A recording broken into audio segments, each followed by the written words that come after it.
Hello everyone, good morning to all of you. आप लोग का जो एग्जाम होने वाला है बिहार एसएससी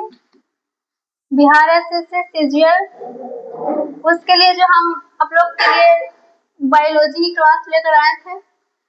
चैप्टर था हमारा कोशिका और उसका 6 क्लास पहले दे चुके हैं और आज हमारा डे 7वां है। तो चलिए स्टार्ट करते हैं। आज हमारा लास्ट और 7वां डे है कोशिका का।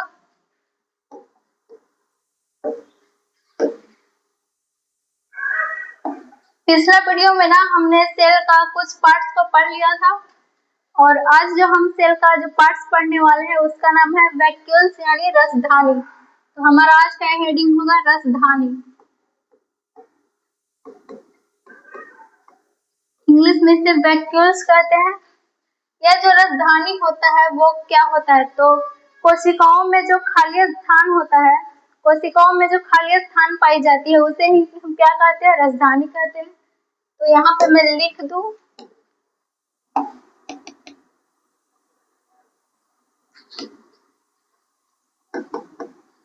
कोशिकाओं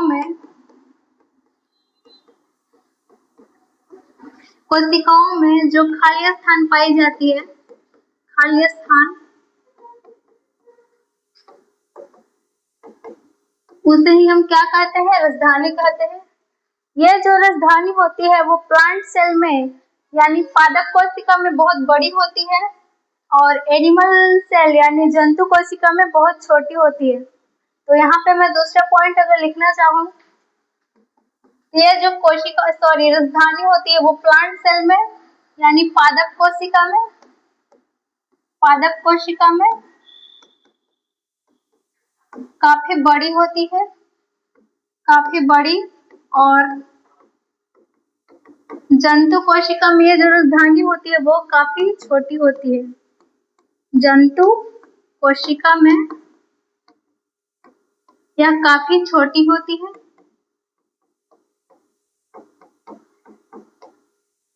इस रसधानी में जो झिल्ली पाई जाती है उसे ना टोनोप्लास्ट के नाम से जाना जाता है और ये ना बहुत इम्पोर्टेंट है एग्जाम के व्यू से। तो आपसे एग्जाम में ये पूछा जाएगा कि रसधानी में जो झिल्ली पाई जाती है, रसधानी के बाहर में जो झिल्ली पाई जाती है उसका नाम क्या है, तो आपका राइट आंसर हो जाएगा टोनोप्लास्ट। तो रसधानी में जो झिल्ली पाई जाती है उसे क्या कहा जाता है, तो आपका राइट आंसर हो जाएगा टोनोप्लास्ट।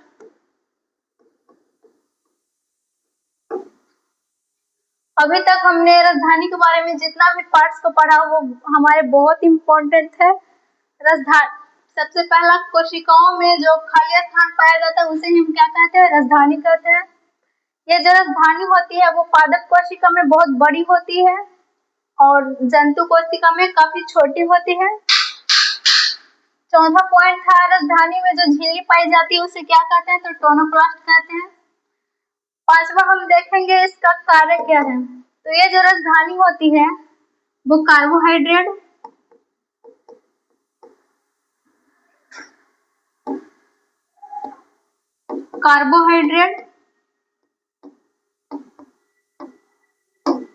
वसा, जल तथा खनिज लवण को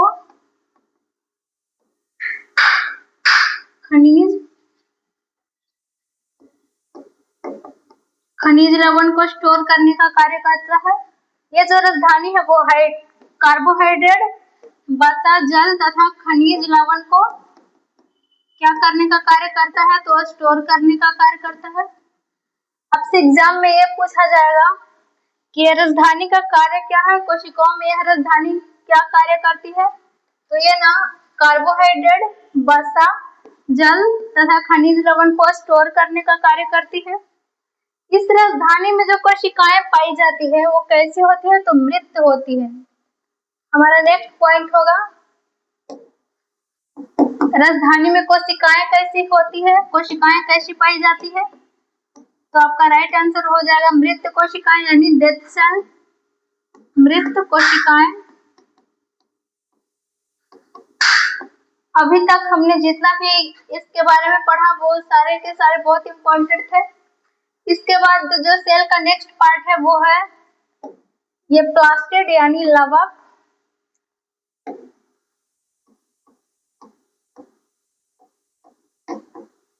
प्लास्टिड यानी लवक। सबसे पहले जानेंगे कि आखिर ये लवक होता क्या है।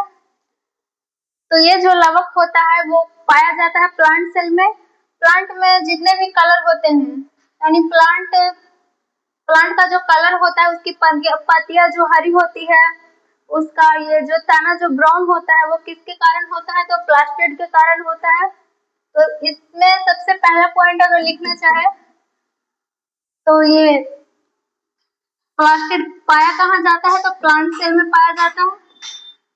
प्लांट सेल में यानी पादप कोशिका में प्रेजेंट होता है, और एनिमल सेल यानी जंतु कोशिका में, एनिमल सेल यानी जंतु कोशिका में यह एब्सेंट होता है यानी नहीं पाया जाता है। इसका कार्य क्या है, तो यह पौधों को ना विभिन्न रंग प्रदान करता है, जैसे उसकी पत्तियां, उसका जड़, फल, उसकी तनाएं, इन सब का जो रंग होता है वो किसके कारण होता है, तो प्लास्टिड के कारण होता है। तो मैं अगर तीसरा पॉइंट यहाँ पे लिखना चाहूँ तो यह पौधों की जड़, तना, पत्तियां तथा फल फूल को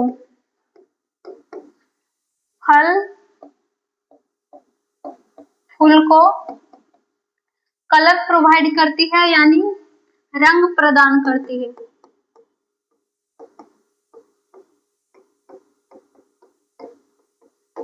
प्लास्टिड का ये जो मेनली कार्य है वो यही है, कलर प्रोवाइड यानी रंग प्रदान करना। एक जीव आता है जिसका नाम है यूग्लिना। वैसे तो ये जो प्लास्टिड है वो एनिमल सेल में नहीं पाई जाती है, बट एक एक्सेप्शन है यानी अपवाद है यूग्लिना। यह एक ऐसा जीव है यूग्लिना, ये एक ऐसा जीव है ना जिसमें ये एनिमल की कैटेगरी में आते हुए भी इसमें ये प्लास्टिड यानी लवक प्रेजेंट होता है यानी पाया जाता है। तो ये ना अपवाद में आ जाएगा। यूग्लिना जो है इसमें प्लास्टिड लवक प्रेजेंट होता है, इसलिए ये एक एक्सेप्शन में हो गया। अब देखेंगे लवक का प्रकार, टाइप्स ऑफ प्लास्टिड।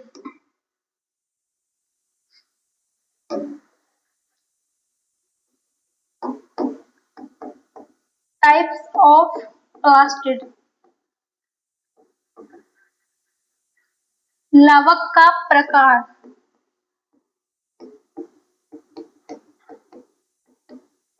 ये जो लवक होते हैं ना, ये प्लास्टिड यानी लवक होते हैं, ये 3 प्रकार के होते हैं, क्लोरोप्लास्ट, क्रोमोप्लास्ट, ल्यूकोप्लास्ट।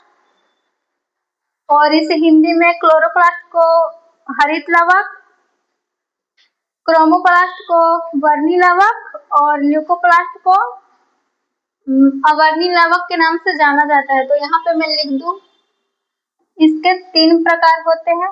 पहला क्लोरोप्लास्ट, जिसे हिंदी में क्या कहा जाता है, हरित लवक। दूसरा क्रोमोप्लास्ट,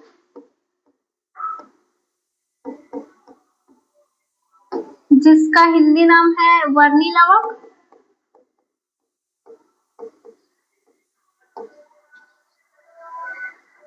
और तीसरा जो प्लास्टिड यानी लवक का प्रकार है उसे क्या कहते हैं, ल्यूकोप्लास्ट। ल्यूको, इसे हिंदी में अवर्णी लवक के नाम से भी जाना जाता है, अवर्णी लवक। कभी कभी एग्जाम में ना ये भी पूछा जा सकता है, यानी आपको हिंदी नाम यहाँ पे हरित लवक ना दे करके आपको हिंदी में ये भी लिखा हुआ रह सकता है, ये जो प्रकाश संश्लेषण होती है वो किस लवक के कारण होती है? तो आपका राइट आंसर हो जाएगा क्लोरोप्लास्ट। तो ये जो क्लोरोप्लास्ट होता है ना, इसका कार्य क्या है? बारी बारी से हम सबका कार्य देख लेंगे। तो ये जो क्रोमोप्लास्ट होता है यानी हरित लवक, इसमें ना एक रंजक पाई जाती है यानी पिगमेंट पाई जाती है जिसका नाम है क्लोरोफिल। और इस क्लोरोफिल के कारण ही ना ये जो क्लोरोप्लास्ट है वो प्रकाश संश्लेषण यानी फोटोसिंथेसिस की क्रिया करने में सहायता प्रदान करती है। तो इसके बारे में सबसे पहला बात अगर लिखना चाहे तो इसका पिगमेंट क्या है यानी रंजक। तो इसमें एक रंजक पाया जाता है जिसका नाम है क्लोरोफिल।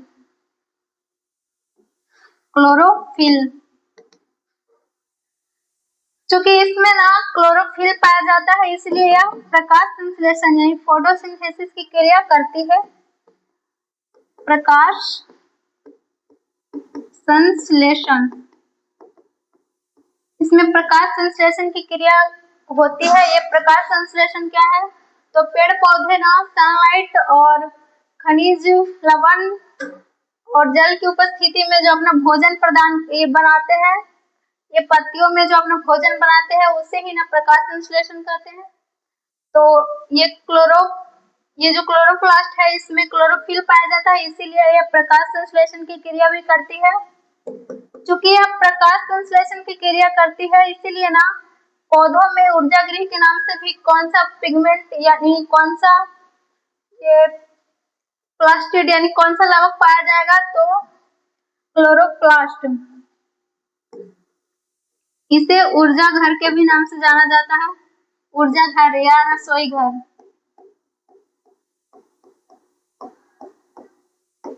आपका एग्जाम में ये क्वेश्चन आ सकता है कि जो पौधों में रसोई घर या ऊर्जा घर के नाम से किसे जाना जाता है? तो आपका राइट आंसर हो जाएगा क्लोरोप्लास्ट।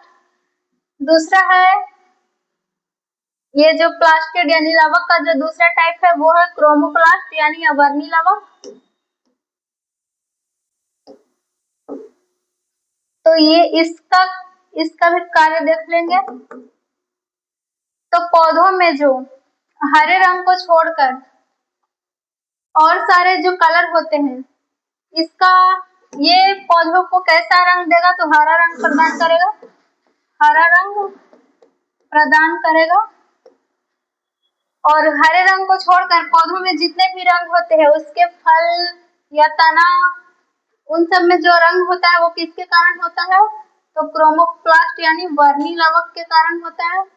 वर्णी का अर्थ ही है कलर, यानी जो प्लांट में ये पत्तियों को छोड़कर यानी ग्रीन कलर को छोड़कर और सारे जो कलर होते हैं वो किसके कारण होते हैं? तो वर्णी लवक के कारण होते हैं।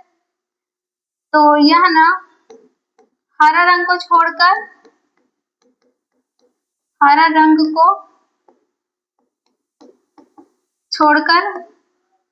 प्लांट में जितने भी रंग होते हैं वो किसके कारण होते हैं? तो वर्णी लवक के कारण होते हैं। सारे रंग कौन प्रदान करता है? सारे रंग प्रदान करने का कार्य करता है वर्णी लवक।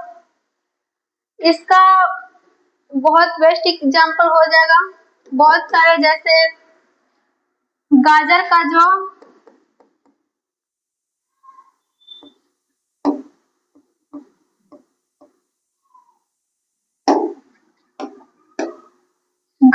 जो लाल रंग होता है वो किसके कारण होता है? गाजर का लाल रंग कैरोटीन नामक एक पिगमेंट होता है जो क्लोरोप्लास्ट का ही पार्ट्स है। गाजर का लाल रंग कैरोटीन।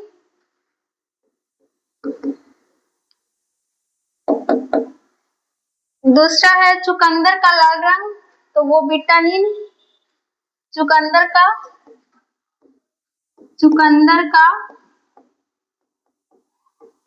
लाल रंग किसके कारण होता है? तो विटामिन।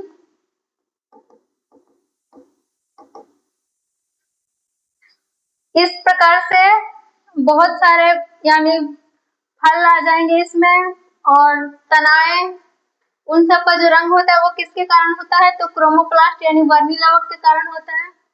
प्लास्टिड यानी लवक का जो तीसरा पार्ट, ये जो क्लोरोप्लास्ट है उसमें बहुत सारे ये रंजक यानी वर्णक आएंगे, जिसके कारण ये अलग अलग जो फल होते हैं उनका रंग जो अलग अलग होता है उसमें अलग अलग प्रकार के वर्णक पाए जाते हैं। जिसमें हमने सबसे पहला देखा था गाजर का लाल रंग किसके कारण होता है, तो कैरोटीन के कारण। चुकंदर का लाल रंग विटामिन के कारण। टमाटर में जो लाल रंग होता है वो किसके कारण होता है, तो लाइकोपिन के कारण। मिर्च का लाल रंग कैप्साइसिन के कारण। हल्दी का जो पीला रंग होता है वो किसके कारण होता है, तो कुरकुमिन। पपीता का पीला रंग कैरीफार्जथिन। दूध का उजला रंग, जो दूध व्हाइट कलर का होता है वो क्यों होता है, क्योंकि उसमें कौन सा वर्णक पाया जाता है, तो कैल्शियम नामक एक वर्णक पाया जाता है, जिसके कारण ही ना दूध का रंग ये व्हाइट होता है। कभी कभी हम देखते हैं कि दूध जो होता है वो कभी कभी थोड़ा पीला टाइप का होता है, तो वो आखिर क्यों हो जाता है, तो उसमें ना एक वर्णक प्रेजेंट हो जाते हैं जिसका नाम है कैल्शियम। इसीलिए ना कभी कभी दूध का रंग जो होता है वो पीला टाइप का हो जाता है।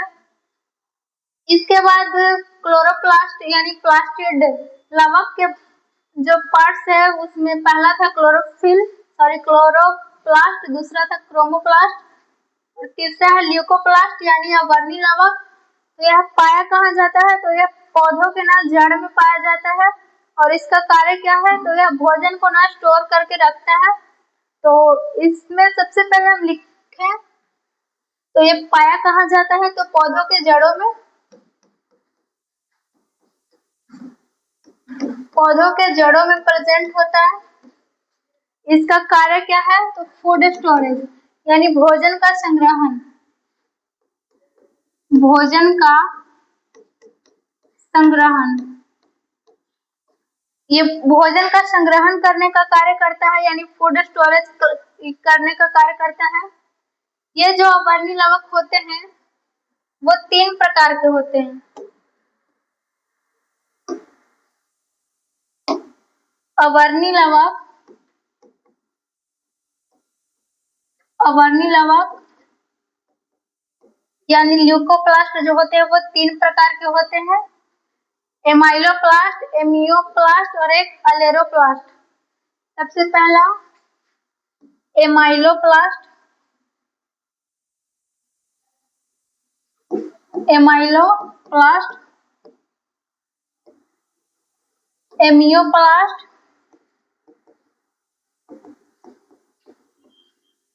और तीसरा अलेरोप्लास्ट।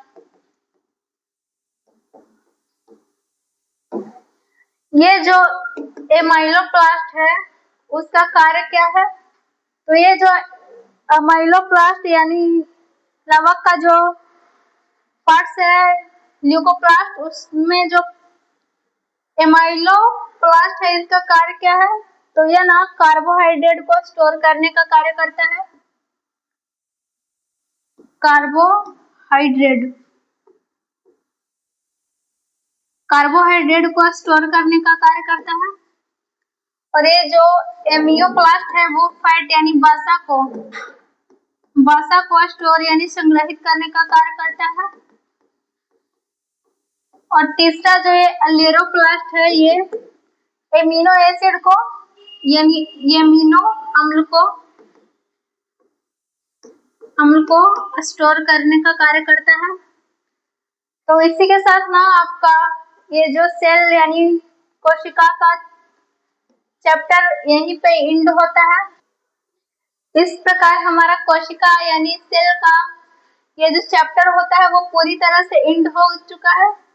नेक्स्ट वीडियो में ना इसका ऑब्जेक्टिव हम करवाएंगे, इसलिए आप लोग ना इसे एक बार प्लीज रिवीजन करके आइएगा। इसमें आप लोगों को भी बहुत अच्छा लगेगा ऑब्जेक्टिव करने में, वहां पे क्वेश्चन आंसर हो जाएगा। तो नेक्स्ट वीडियो में इसका ऑब्जेक्टिव आप लोग को मिल जाएगा। तब तक के लिए धन्यवाद, थैंक यू।